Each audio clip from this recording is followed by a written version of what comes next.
writes that anymore. That's been written once, and people just copy it in. Yeah. So why would you keep on doing that? So you set the parameters. I can have up to 50 letters. It's got to do this. Blah blah blah. Set the parameters and copy it. Now I did some work when that technology first came out. If you just drag that box onto your screen and it generates the code, it would generate something like 250,000 lines of code, right? Only about 5% of which is used. But then it didn't really matter because storage was so cheap and processors were getting so fast. Does that make sense? Yeah. So we could, in IT, we could be terribly inefficient in the consumption of our resources. And again, why is that important to what we're talking about?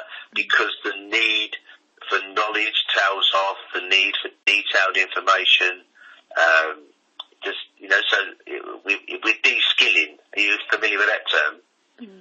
Yeah. Are you familiar with the term de-skilling? Yeah. That's where you actually make the job much, much easier.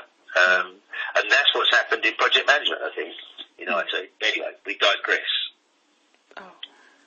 I do hope you're still awake and I haven't sent you to sleep, because what I'm saying isn't terribly exciting, is it?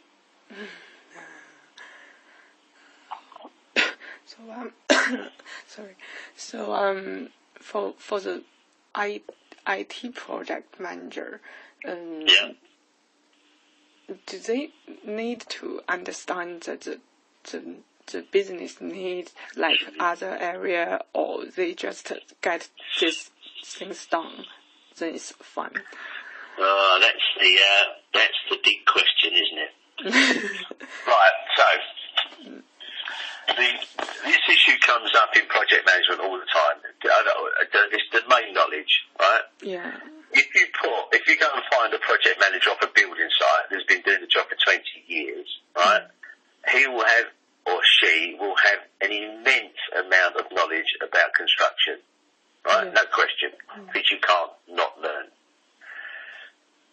A similar thing happens with IT, right? Right. The question is, do they need that knowledge, right? Or could they do the job without? Now, my argument is, in some situations, they do need that knowledge, in very specialist situations, right? Very specialist situation. Well, I'll tell you if you were doing something new, something that hadn't been done before, let's take, for example, the first face recognition technology, right? If you're doing that for the first time, you need somebody that understands the problems and the complications and the issues, right? Yeah. Once someone's solved that problem, it becomes a black box, right? And you don't need to know that anymore. But that in itself was a standalone project.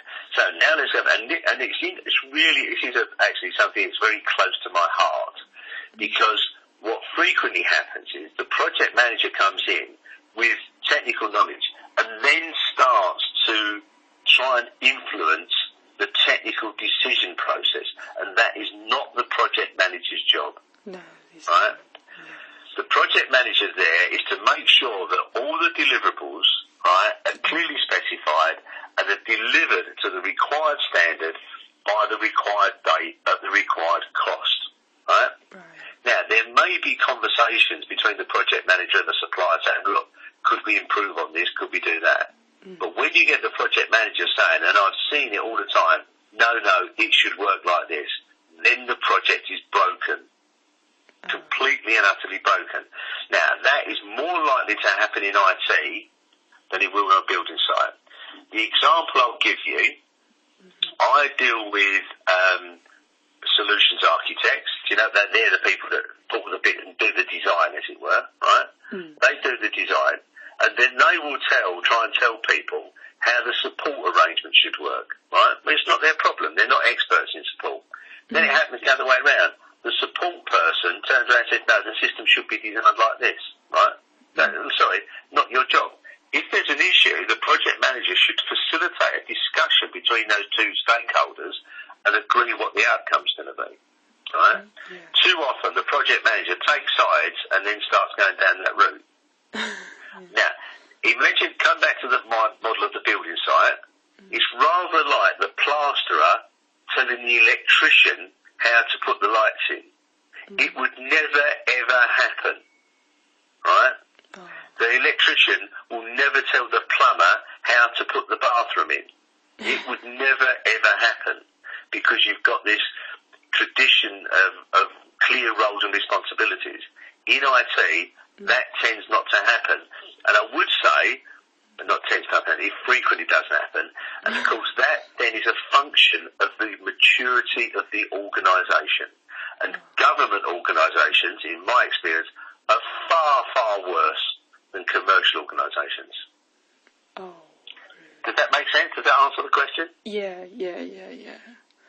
So coming back, it's useful if the project manager knows, right? Yeah. It's rarely, if ever, essential that the project manager understands, right? Yeah. And if the project manager finds as a weakness, then he's got a problem with his or her team, right?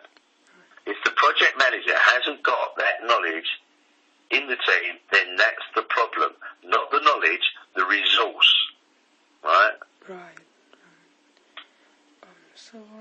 I wonder, is there maybe a line or a boundary that, this project is small, I don't need to spend too much care on it, and this project is larger or more complex, then I need a project manager actually with the project management knowledge to manage this. Are there a clear line to define this?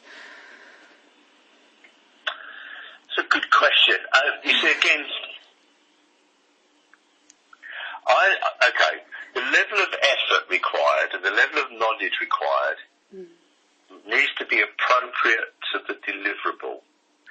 I'll give you two examples, right? These are factual situations. There's two government departments at this moment in time doing exactly the same job, right? And that is basically issuing laptops to staff, yeah? Yeah. One organisation has been at it for 3 years and 8 months and has delivered, I think, about 600 devices, right? The other department has been at it since January of this year and they've delivered over 5,000, right? Now, why? Let's not go into it. So, is that a project management issue? Again, I don't know. Certainly the project management has a role in it, and I suspect what's gone wrong there, where the team isn't delivering, the project manager has failed to highlight and escalate things that are going wrong, which, getting back to your question, would require the project manager to have a good knowledge of that environment. I'm not sure that answers the question. I will answer the question in a different way. There's lots of different factors. Okay, let's take our simple little project. Yeah. Now, let's assume we've got a simple little project, right? It's not terribly complicated. It's not a lot of money involved, and we've got a team of 5 people delivering it. All of those 5 people know their jobs. They've done it before. It's not a drama. It's never going to be a drama. The project manager can relax, right? Yeah. But let's assume one of those 5 players, one of the 5 deliverable, actually is a little bit unsure. Then the project manager needs to pay a bit more attention in that area. But let's assume the 5 people, and this again happens, especially in government departments. These 5 people have never done this before. But hold on, but it's the same problem, the same size, same issue. But hold on, we've got an issue that the resource of the team may not have the necessary skills. So the project manager has to raise their game. The other thing is, so that's very simplistic. What I experience frequently is you'll be going through the project life cycle and then something will occur that triggers that one of those 5 have got a slight problem at that stage of the project, right? So they've had no problems till now. All of a sudden, in their area, there's a bit of a problem, so they need a bit of help. So the level of attention from the project manager has to go up until that problem has been dealt with, then it can go back down again. Does that make sense? Yeah. If you go through, let's assume our project goes through, we go through a testing phase, unless it's an IT project, there won't be one, I'm being cynical, right?